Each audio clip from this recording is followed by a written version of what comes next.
అండి, ఇవాళ మనం మన కాలేజ్లో ఉన్న ఫామ్కి వచ్చేసాము. మా ఫామ్లో ఏం యానిమల్స్ ఉన్నాయో చూడాలనుకుంటున్నారా? అయితే మాతో పాటు రండి.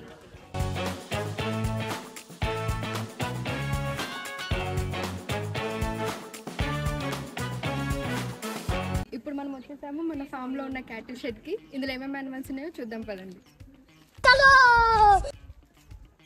చూసారా, ఇప్పుడు మనం క్యాటిల్ షెడ్కి వచ్చేసాం. ఇప్పుడు మన క్యాటిల్ షెడ్లో ఉన్నాయి ఒంగోలు జాతి. వీటి గురించి కొన్ని విషయాలు తెలుసుకుందాం. ఇవి నెల్లూరు మరియు గుంటూరు జిల్లాలో విస్తరించబడ్డాయి.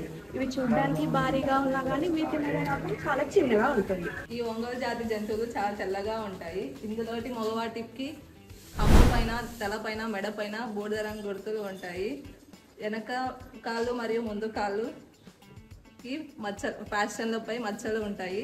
ఇంకా వాటి యొక్క కళ్ళు వచ్చేసి నల్లని రెప్పలు ప్లస్ ఇంకా కళ్ళ చుట్టూ నల్లని వలయం ఉంటుంది. ఎలా అంటే కాటుక రంగు కళ్ళలాగా ఉంటాయి. ఎలా అంటే ఉంటాయి. వీటి యొక్క ఇందులో బరువు వచ్చేసి మగవాటికి 400 నుంచి 600 కేజీలు ఉంటాయి. ఇంకా ఆడవాటికి 400 నుంచి 500 కేజీ బరువు ఉంటుంది. ఇప్పుడు ఏజెడ్ ఫస్ట్ కావింగ్ గురించి తెలుసుకున్నాం. ఏజెడ్ ఫస్ట్ కావింగ్ అంటే ఒక ఆడిదూడ మొదటిసారి కనేటప్పుడు ఉండే వయస్సుని ఏజెడ్ ఫస్ట్ కావింగ్ అంటారు. ఈ ఒంగోలు జాతికి సుమారు ఒక 3 సంవత్సరాలు ఉంటాయి. Next carving interval. Carving interval అంటే ఒక ప్రసవం నుండి ఇంకొక ప్రసవం మధ్యలో ఉండే కాలాన్ని కావింగ్ ఇంటర్వల్ అంటారు. దీనికి సుమారు 17 నెలలు ఉంటాయి.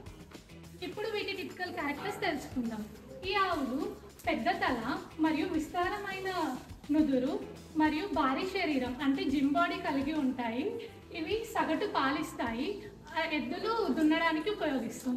ప్రస్తుతానికి మన షెడ్లో 7 పశువులు ఉన్నాయి. అందులో 1 ఆవు, 1 ఎద్దు అండ్ 5 పేయలు ఉన్నాయి. ఇప్పుడు ఒక ఆవుకి ఎద్దుకి డిఫరెన్స్ ఎలా చూస్తాం? సాధారణంగా ఒక ఆవుకి ఎద్దుకి వాటి అందాన్ని బట్టి మనం డిఫరెన్షియేట్ చేయొచ్చు, లేదా వాటి కొమ్ముల్ని బట్టి కూడా మనం తెలుసుకోవచ్చు. సాధారణంగా ఆవులకి అయితే కొమ్ములు సన్నగా బయటికి చొచ్చుకొచ్చి వెనక్కి మళ్ళీ ఉంటాయి. అదే ఎద్దుకి అయితే బలిష్టంగా వెనక్కి మళ్ళీ బయటికి చొచ్చుకొచ్చినట్లు ఉంటుంది. సాధారణంగా ఆవులు 400 నుంచి 700 కేజీల పాలు అనేవి ఇస్తాయి.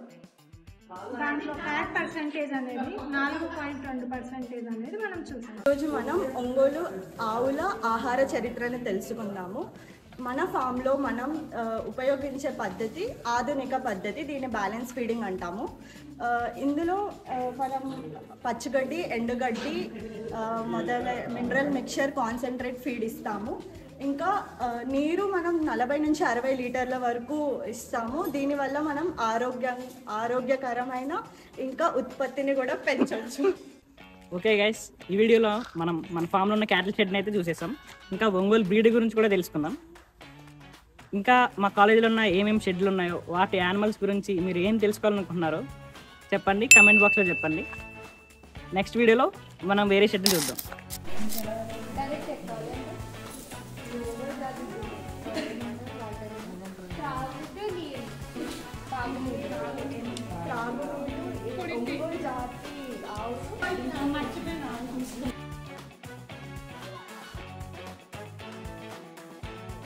Like, share, subscribe to Telugu